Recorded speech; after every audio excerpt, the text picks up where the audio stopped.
ಕಾಂಗ್ರೆಸ್ ವಿಚಾರವಾಗಿ ಮೊನ್ನೆಯಿಂದ ನೀವು ಗಮನಿಸ್ತಾ ಇದ್ದೀರಾ. ಕಾಂಗ್ರೆಸ್ ಮನೆಯ ಕುರ್ಚಿ ಕಿತ್ತಾಟ ದೆಹಲಿ ಮಟ್ಟ ತನಕನೂ ಹೋಗಿ ಅಲ್ಲೂ ಕೂಡ ನಿಮ್ಗೆಲ್ಲ ಒಂದು ಸಮಾಧಾನ ಮಾಡ್ತೀನಿ ಅಂತ ಹೇಳ್ಕೊಂಡು ಏನೋ ಕಳಿಸಿದ್ದಾರೆ.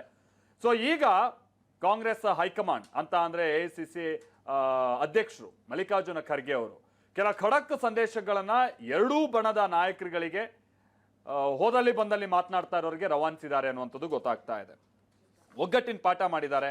ಹೀಗಾಗಿ ಇದೆಲ್ಲ ಒಂದು ಕ್ಲೈಮ್ಯಾಕ್ಸ್ ಹಂತಕ್ಕೆ ಬಂತ ಅಂತ ಹೇಳಿ ಇದನ್ನ ರಾಜಕೀಯ ವಿಶ್ಲೇಷಕರು ಕೂಡ ವಿಶ್ಲೇಷಿಸ್ತಾ ಇದ್ದಾರೆ.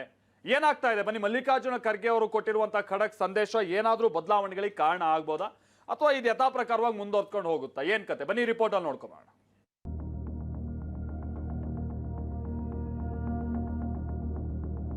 ನನಗೆ ಆತ್ಮವಿಶ್ವಾಸ ಇದೆ. ಹೈಕಮಾಂಡ್ ಅವರು ಏನ್ ಹೇಳ್ತಾರೆ ಹಂಗೆ ಕೇಳಬೇಕು. DK ಶಿವಕುಮಾರ್ ಅವರು ಮುಖ್ಯಮಂತ್ರಿ ಆಗ್ತಾರೆ, ಹಾಗಾದ್ರಲ್ಲಿ ತಪ್ಪಿಸೋದಕ್ಕೆ ಯಾರಿಂದನೂ ಸಾಧ್ಯ ಇಲ್ಲ. ಎಲ್ಲಾನು ಹೈಕಮಾಂಡ್ ಅಂಗಳದಲ್ಲಿದೆ ಅಂತ ಮುಖ್ಯಮಂತ್ರಿಗಳು ಹೇಳಿದ್ದಾರೆ, ಉಪಮುಖ್ಯಮಂತ್ರಿಗಳು ಹೇಳಿದ್ದಾರೆ, ಖರ್ಗೆ ಸಾಹೇಬರು ಹೇಳಿದ್ದಾರೆ. ಕುರ್ಚಿ ಫೈಟ್ ನಿಂದ ಪಕ್ಷಕ್ಕೆ ಡ್ಯಾಮೇಜ್, ಖರ್ಗೆ ಖಡಕ್ ಸಂದೇಶ. ಸಿಎಂ DCMಗೆ AICC ಅಧ್ಯಕ್ಷ ಮಲ್ಲಿಕಾರ್ಜುನ್ ಖರ್ಗೆ ಒಗ್ಗಟ್ಟಿನ ಪಾಠ. ಬೇಡಿದ ವರ ನೀಡುವ ಮಲೆ ಮಾದಪ್ಪನ ದರ್ಶನ ಪಡೆದ DKಶಿ ಪತ್ನಿ. ನಾಯಕತ್ವ ಗೊಂದಲ, ಕುರ್ಚಿ ಫೈಟ್ ದಿನದಿಂದ ದಿನಕ್ಕೆ ತಾರಕಕ್ಕೇರುತ್ತಲೇ ಇದೆ. ಒಂದು ಹಂತದಲ್ಲಿ ಪಕ್ಷಕ್ಕೂ ಡ್ಯಾಮೇಜ್ ಆಗ್ತಿದೆ. ಪಟ್ಟದ ಆಟ ಮತ್ತಷ್ಟು ಮುಂದುವರೆದ್ರೆ ಪಕ್ಷ ಸಂಘಟನೆಗೂ ಪೆಟ್ಟು. ಇದು ಹೈಕಮಾಂಡ್ಗೂ ಗೊತ್ತಿದೆ. ಆದ್ರೆ ಏಕಾಏಕಿ ನಿರ್ಧಾರ ತೆಗೆದುಕೊಳ್ಳುವ ಪರಿಸ್ಥಿತಿಯಲ್ಲೂ ವರಿಷ್ಠರು ಇಲ್ಲ. ಒಂದು ವೇಳೆ ನಿರ್ಧಾರ ತೆಗೆದುಕೊಂಡ್ರೆ ಪಕ್ಷದಲ್ಲಿ ದೊಡ್ಡ ಬಿರುಗಾಳಿಯೇ ಏಳುತ್ತೆ ಅನ್ನೋದು ಖರ್ಗೆಯಿಂದ ಹಿಡಿದು ರಾಹುಲ್ ಗಾಂಧಿಗೂ ಗೊತ್ತಿದೆ. ಇದೀಗ ಸಿಎಂ DCMಗೆ ಮತ್ತೆ ಖರ್ಗೆ ಒಗ್ಗಟ್ಟಿನ ಪಾಠ ಮಾಡಿದ್ದಾರೆ.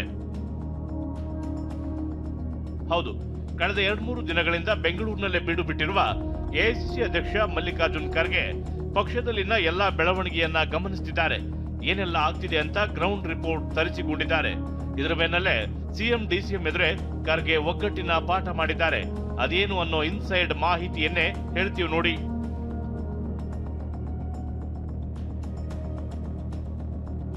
ನಾಯಕತ್ವ ಗೊಂದಲದ ಮಧ್ಯೆ AICC ಅಧ್ಯಕ್ಷ ಖರ್ಗೆ ಸಂದೇಶ ರವಾನೆ ಮಾಡಿದ್ದಾರೆ. ನಾವೆಲ್ಲ ಜೊತೆಯಾಗಿ ಒಗ್ಗಟ್ಟಾಗಿ ಹೋಗಬೇಕು ಅಂತ ಪಾಠ ಮಾಡಿದ್ದಾರೆ. ವೇದಿಕೆಯಲ್ಲಿ ಸಿಎಂ DCM ಎದುರೇ ಮಲ್ಲಿಕಾರ್ಜುನ್ ಖರ್ಗೆ ಸಂದೇಶ ರವಾನಿಸಿದ್ರು. ಭೀಮಣ್ಣ ಖಂಡ್ರೆ ನುಡಿನಮನ ಕಾರ್ಯಕ್ರಮದಲ್ಲಿ ಭೀಮಣ್ಣ ಖಂಡ್ರೆ ಸಾಧನೆಯನ್ನ ಉಲ್ಲೇಖಿಸಿದ್ರು. ಭೀಮಣ್ಣ ಖಂಡ್ರೆ ಕಾಂಗ್ರೆಸ್ ಪಕ್ಷವನ್ನ ಬಿಟ್ಟು ಹೋಗಿದ್ರು ಕೂಡ ತತ್ವ ಸಿದ್ಧಾಂತ ಒಂದೇ ಆಗಿತ್ತು.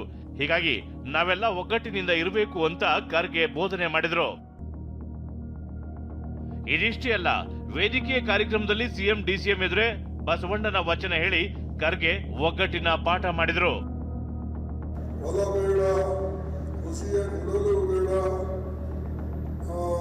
ಮುನಿಯಬೇಡ, ಅನ್ಯರಿಗೆ ಅಸಹ್ಯ ಪಡಬೇಡ, ತನ್ನ ಬಣ್ಣಿಸಬೇಡ, ಇದೇ ಹಳೆಯದು ಬೇಡ, ಇದೇ ಅಂತರನ್ನ ಸುದ್ದಿ, ಇದೇ ಬಹಿರಂಗ ಸುದ್ದಿ. ಇದು ಇಂಪಾರ್ಟೆಂಟ್. ಈ ತತ್ವಕ್ಕೆ ಅಂಟಿಸ್ಕೊಂಡು ಮುಂದೆ ಹೋದರೆ ಇಡೀ ಸಮಾಜದ ಉದ್ಧಾರ ಆಗ್ತದೆ. AICC ಅಧ್ಯಕ್ಷ ಮಲ್ಲಿಕಾರ್ಜುನ್ ಖರ್ಗೆಗೆ ಸ್ವಾಮೀಜಿಗಳ ಕಿವಿ ಮಾತು. ಭೀಮಣ್ಣ ಖಂಡ್ರೆ ನುಡಿನಮನ ಕಾರ್ಯಕ್ರಮದಲ್ಲೇ AICC ಅಧ್ಯಕ್ಷ ಖರ್ಗೆಗೆ ತರಳುಬಾಳು ಮಠದ ಶಿವಮೂರ್ತಿ ಶಿವಾಚಾರ್ಯ ಸ್ವಾಮೀಜಿಗಳು ಕಿವಿ ಮಾತನ್ನ ಹೇಳಿದ್ದಾರೆ. ಸಿಎಂ DCM ಮಧ್ಯೆ ಎಷ್ಟೇ ಭಿನ್ನಾಭಿಪ್ರಾಯ ಇದ್ರೂ ಸಾರ್ವಜನಿಕ ಜೀವನದಲ್ಲಿ ಹೇಗಿರಬೇಕೆಂದು ಎಲ್ಲರಿಗೂ ಮಾದರಿಯಾಗಿದ್ದಾರೆ ಅಂತ ಹಾಡಿ ಹೊಗಳಿದ್ದಾರೆ. ಅದಕ್ಕೆ ಸ್ವಾಮೀಜಿನೂ ಸ್ಪಷ್ಟನೆ ಕೊಟ್ಟಿದ್ದು ಹೀಗೆ. ಖರ್ಗೆ ಅವರ ಹತ್ರ ಸಿಎಂ DCM ಬಗ್ಗೆ ಹೇಳಿದ್ರಲ್ಲ, ಏನಂತ ಹೇಳಿದ್ರಿ? ನಾವು ಹೇಳಿದ್ದೇನು ಅಂದರೆ ಮುಖ್ಯಮಂತ್ರಿ ಸಿದ್ದರಾಮಯ್ಯನವರಿಗೂ ಮತ್ತು ಉಪಮುಖ್ಯಮಂತ್ರಿ DK ಶಿವಕುಮಾರ್ ಅವರಿಗೂ ವೈಯಕ್ತಿಕವಾಗಿ ಏನೇ ಭಿನ್ನಾಭಿಪ್ರಾಯಗಳು ಇದ್ದರೂ ಸಾರ್ವಜನಿಕ ವೇದಿಕೆಯಲ್ಲಿ ಹೇಗೆ ರಾಜಕೀಯ ಧೋರಣೆಯನ್ನು ವರ್ತಿಸಬೇಕು ಅನ್ನೋದಕ್ಕೆ ಇಬ್ಬರು ಮೇಲ್ಪಂಕ್ತಿಯಾಗಿದ್ದಾರೆ ಅಂತ ಹೇಳಿದ್ವಿ. ಅವ್ರಿಗೇನ ಹೇಳಿದ್ರಾ ಸಿದ್ದರಾಮಯ್ಯ ಮುಂದುವರಿಲಿ ಅಂತ ಏನಾದರೂ ಹೇಳಿದ್ರಾ? ಹಾಗೇನು ಹೇಳಿಲ್ಲ. ಮುಂದಿನ ಚುನಾವಣೆಯಲ್ಲಿ ಕಾಂಗ್ರೆಸ್ 141 ಸೀಟ್ಗಳನ್ನ ಗೆಲ್ಲುತ್ತೆ ಅಂತ DCM DK ವಿಶ್ವಾಸ ವ್ಯಕ್ತಪಡಿಸಿದ್ದಾರೆ. ನನಗೆ ಆತ್ಮವಿಶ್ವಾಸ ಇದೆ, ನಮ್ಮ ಶಾಸಕರಿಗೆ ಆತ್ಮವಿಶ್ವಾಸ ಇದೆ. ನಿಮಗೆ ಹೇಳ್ತಾ ಇದ್ದೀನಿ, ಮುಂದಿನ ಚುನಾವಣೆಯಲ್ಲಿ ಈ ಬಾರಿ 136 ಸೀಟು ಮುಂದಿನ ಎಲೆಕ್ಷನ್ ನಲ್ಲಿ 141 ಸೀಟು ಬರ್ತದೆ, ಇದನ್ನ ಬರ್ಕೊಳ್ಳಿ ಅಂತ ಮಾತನ್ನ ಈ ಸಂದರ್ಭದಲ್ಲಿ ನಾನು ಹೇಳ್ತಾ ಇದ್ದೇನೆ. ಡಿಕೆ ಸೈಲೆಂಟ್ ಇದ್ದಾರೆ ಅಂದ್ರೆ ಗೆಲ್ತಾರೆ ಎಂದ ರವಿ ಗಣಿಗ. ಡಿಕೆ ಸಿಎಂ ಆಗ್ಲೇಬೇಕು, ಅವ್ರಿಗೆ ಯಾವಾಗ ಏನ್ ಮಾಡಬೇಕು ಅನ್ನೋದು ಚೆನ್ನಾಗಿಯೇ ಗೊತ್ತಿದೆ ಅಂತ ಡಿಕೆ ಆಪ್ತ ಗಣಿಗ ರವಿಕುಮಾರ್ ಹೇಳಿದ್ರು. ಕಾಲ ಬಂದಾಗ ಚೇಂಜ್ ಆಗ್ಬೇಕು, ಬೇರೆಯವ್ರ ಮುಖ್ಯಮಂತ್ರಿ ಆಗ್ಬೇಕು, ಡಿ ಕೆ ಶಿವಕುಮಾರ್ ಅವರು ಮುಖ್ಯಮಂತ್ರಿ ಆಗ್ತಾರೆ. ಆಗೋದ್ರಲ್ಲಿ ತಪ್ಪಿಸೋದಕ್ಕೆ ಯಾರಿಂದನೂ ಸಾಧ್ಯ ಇಲ್ಲ. ಆಗ ಟೈಮ್ ಬಂದಾಗ ನಾವೇ ನಿಮ್ಮ ಮುಂದೆ ಹೇಳ್ತೀವಿ.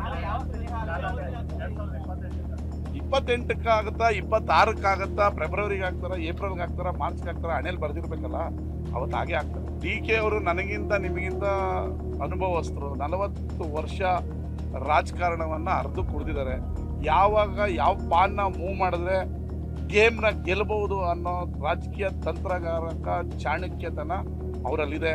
ಅವರು ಸೈಲೆಂಟಾಗಿ ಕಾಯಿನ್ ಮೂವ್ ಮಾಡ್ತಾ ಇದ್ದಾರೆ ಅಂದ್ರೆ ಅವ್ರಿಗೆ ಗೇಮ್ನ ಗೆಲ್ಲೋದು ಬುದ್ಧಿವಂತಿಕೆ ಇರೋದ್ರಿಂದ ಅವ್ರ ಕಾಯಿನ ಮೂವ್ ಮಾಡ್ತಾ ಇದ್ದಾರೆ.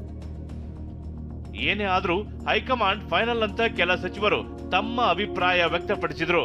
ಬಹಳ ಸ್ಪಷ್ಟವಾಗಿ ನಾನು ಹಿಂದೆನೂ ಹೇಳಿದ್ದೀನಿ, ಇವತ್ತು ಹೇಳ್ತಾ ಇದ್ದೀನಿ, ಅಂಥದ್ದು ಏನಾದರೂ ಇದ್ದರೆ ವರಿಷ್ಠರು ಕರೆಸಿ ನಮ್ಮ ನಾಯಕರನ್ನ ಮಾತನಾಡ್ತಾರೆ. ಎಲ್ಲನೂ ಹೈಕಮಾಂಡ್ ಅಂಗಳದಲ್ಲಿದೆ ಅಂತ ಮುಖ್ಯಮಂತ್ರಿಗಳು ಹೇಳಿದ್ದಾರೆ, ಉಪಮುಖ್ಯಮಂತ್ರಿಗಳು ಹೇಳಿದ್ದಾರೆ, ಖರ್ಗೆ ಸಾಹೇಬರು ಹೇಳಿದ್ದಾರೆ. BJP ಅವ್ರ ಮಾತು ಕೇಳೋ ಅವಶ್ಯಕತೆ ನಿಮಗಿಲ್ಲ. ಎಷ್ಟೆಲ್ಲ ಹೇಳ್ಬೇಕು ನಿಮಗೆ ಪದೇ ಪದೇ, ನಮ್ಮ ಬ್ಯಾಸತಿ ಬಿಟ್ಟಿದ್ದೀವಿ ನೀವು ಕೇಳೋದ್ರಿಂದ. ನಾವೀಗ ನೋಡಿ ನಮ್ಮೇನು ಕೇಳಕೋಬಿಟ್ಟಿದ್ದು, ಲಾಸ್ಟ್ ಟೈಮ್ ನಮ್ಮ ಪಕ್ಷದಲ್ಲಿ ಹೈಕಮಾಂಡ್ ಫೈನಲ್ ಅಂತಿಮ. ಶ್ರಮಕ್ಕೆ ತಕ್ಕ ಪ್ರತಿಫಲ ಸಿಗೋ ನಿರೀಕ್ಷೆಯಲ್ಲಿ ಡಿಸಿಎಂ ಡಿಕೆಶಿ ಇದ್ರೆ ಇಂದು ಮಲೆ ಮಹದೇಶ್ವರ ಬೆಟ್ಟಕ್ಕೆ ಡಿಸಿಎಂ ಪತ್ನಿ ಉಷಾ ಭೇಟಿ ಕೊಟ್ಟು ವಿಶೇಷ ಪೂಜೆ ಸಲ್ಲಿಕೆ ಮಾಡಿದ್ರು.